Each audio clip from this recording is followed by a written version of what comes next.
Everyone, welcome to our YouTube channel success thunder. आज हम लोग जो पजल है वो थोड़ी मॉडरेट लेवल की पजल है, प्री में आ सकती है और मेंस में भी आ सकती है। बस इसमें क्या होगा कि एक आध पैरामीटर्स इसमें जुड़ जाएंगे, प्रोफेशन के या फिर किसी और चीज़ के पैरामीटर्स। ठीक है, तो बहुत इंपॉर्टेंट पजल है।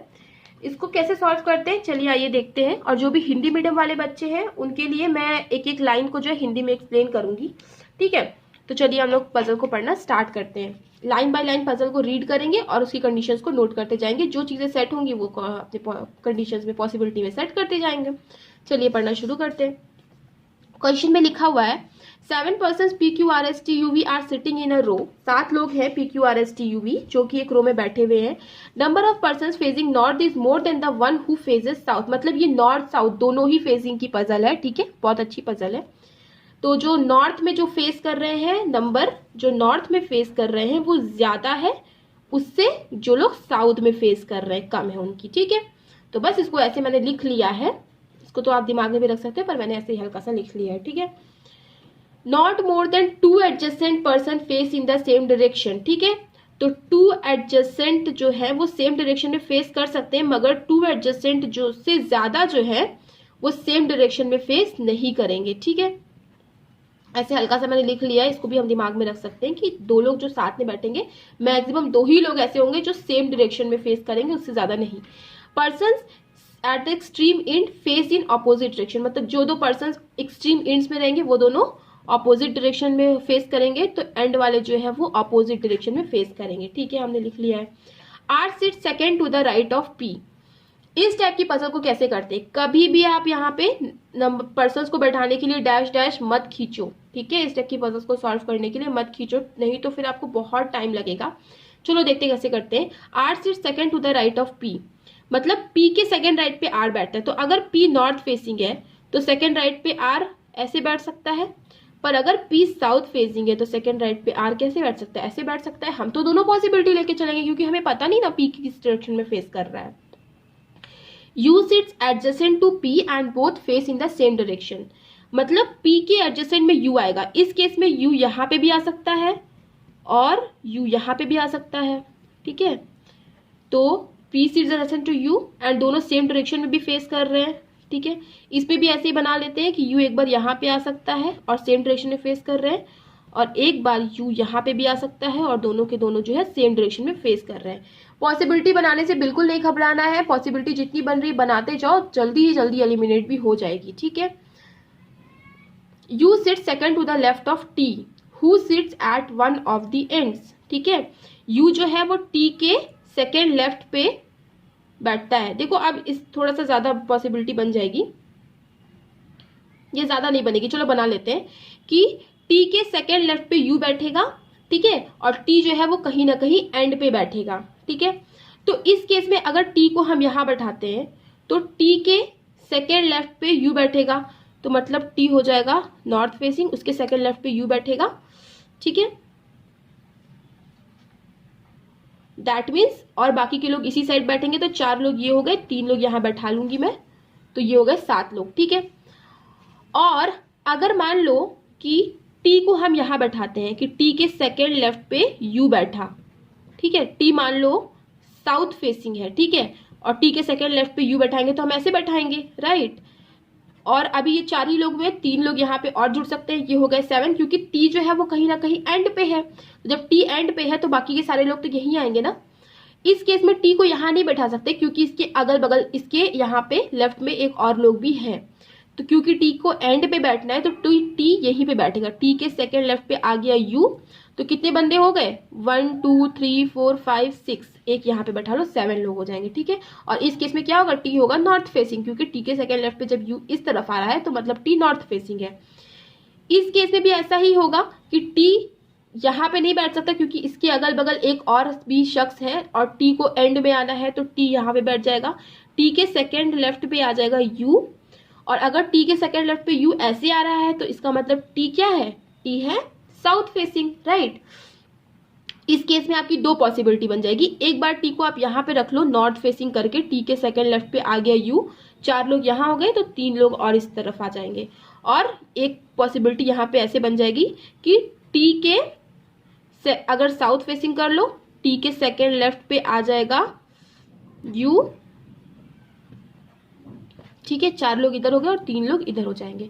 कितनी पॉसिबिलिटी, अभी 2 मिनट में सारी पॉसिबिलिटीज एलिमिनेट होंगी, तो इससे घबराने की जरूरत नहीं है। ठीक है, अब क्या लिखा हुआ है, वैसे चाहते तो आप ये पॉसिबिलिटी ना भी बनाते, आगे पढ़ते जाते तो भी आपकी पजल सॉल्व हो जाती, लेकिन मैंने बना के दिखा दी है सभी लोगों के लिए। ठीक है, टी के सेकेंड लेफ्ट पे यू आ गया और टी एंड पे है। ठीक है, neither P nor R is adjacent to T.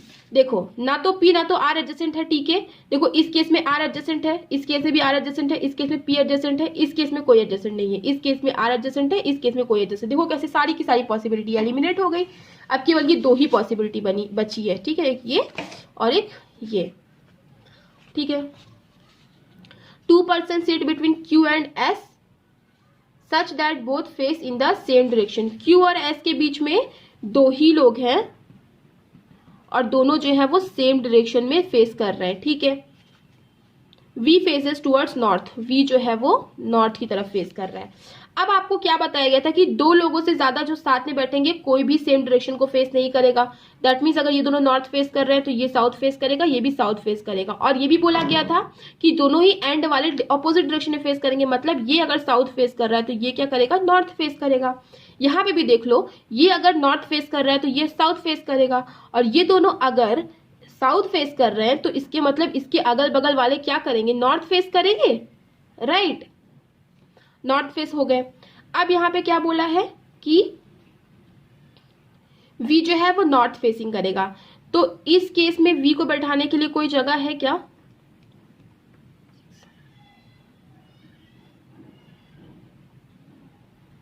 यहाँ पे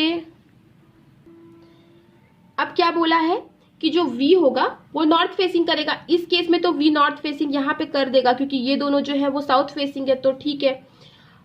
मगर आपको ये भी बोला है कि Q और S जो है उन दोनों के बीच में 2 लोग, उन दोनों के बीच में दो लोग रहेंगे और दोनों के दोनों जो है वो सेम डायरेक्शन में फेस करेंगे। ठीक है, और इस केस में भी क्या होगा, Q और S आप यहाँ पे लिख सकते हो क्योंकि दोनों के दोनों को सेम डायरेक्शन में हमें फेस करवाना है, तो यही दोनों जगह ऐसी बची है जहाँ पे दोनों सेम डायरेक्शन में फेस करेंगे और ये दोनों जो होंगे, और V के लिए लेकिन यहाँ पे सिर्फ जगह बची है। अब देखो यहाँ पे बोला क्या V नॉर्थ फेसिंग है, इस केस में तो V नॉर्थ फेसिंग हो गया तो ये पॉसिबिलिटी तो सही है, पर इस केस में क्या है, V साउथ फेसिंग है, तो ये पॉसिबिलिटी हमारी गलत हो गई है। ठीक है, तो ये इसमें यही पॉसिबिलिटी सॉल्व होगी। ठीक है, अच्छी पजल थी, अगर आप ये सारी पॉसिबिलिटी ना बनाए तब भी सॉल्व हो जाती, लेकिन मैं यहाँ पे सब वीडियोस देखते हैं इसलिए मैंने ये सारी पॉसिबिलिटी भी बना दी है। ठीक है, तो चलिए अब हम लोग नेक्स्ट पजल शुरू करते हैं। ठीक है, ये वेकेंट सीट की पजल है। ठीक है, तो पढ़ना शुरू करते हैं। 8 seats are arranged around a circular table facing the center. 8 seats arranged a circular table facing the center. 6 students A, B, C, D, E and F sit on the different seats, leaving 2 seats vacant. ठीक है, 6 बच्चे जो हैं वो बैठते हैं उन 8 सीटों पे। ठीक है, जिसमें से 2 सीट्स क्या होंगी, वेकेंट होंगी, मतलब खाली होंगी। Neither of the vacant seats is adjacent to each other, मतलब वेकेंट सीट कोई भी एक दूसरे के अगल बगल नहीं होगी। F seat second to the right of E। तो चलो अब क्वेश्चन को बनाना शुरू करते हैं। इसमें कम से कम आप 3-4 पॉसिबिलिटी एक्सपेक्ट करो क्योंकि पॉसिबिलिटी ज्यादा होती है पर एलिमिनेट बहुत जल्दी होती है। क्या लिखा है, F seat second to the right of E, E के सेकेंड राइट पे F आएगा। ठीक है, and neither of the seats adjacent to F is vacant, मतलब कोई भी सीट जो F की एडजेसेंट है वो वेकेंट नहीं है।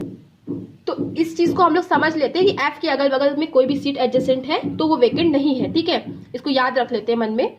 Seat to the immediate right of B seat is vacant, मतलब B के जो इमीडिएट राइट पे सीट है वो वेकेंट है। ठीक है, C sits on the seat which is to the immediate left of A seat, मतलब A के जो इमीडिएट लेफ्ट पे सीट है उस पे ही कौन बैठता है, C बैठता है। ठीक है, तो क्या बोल रहा है कि C sits on the seat.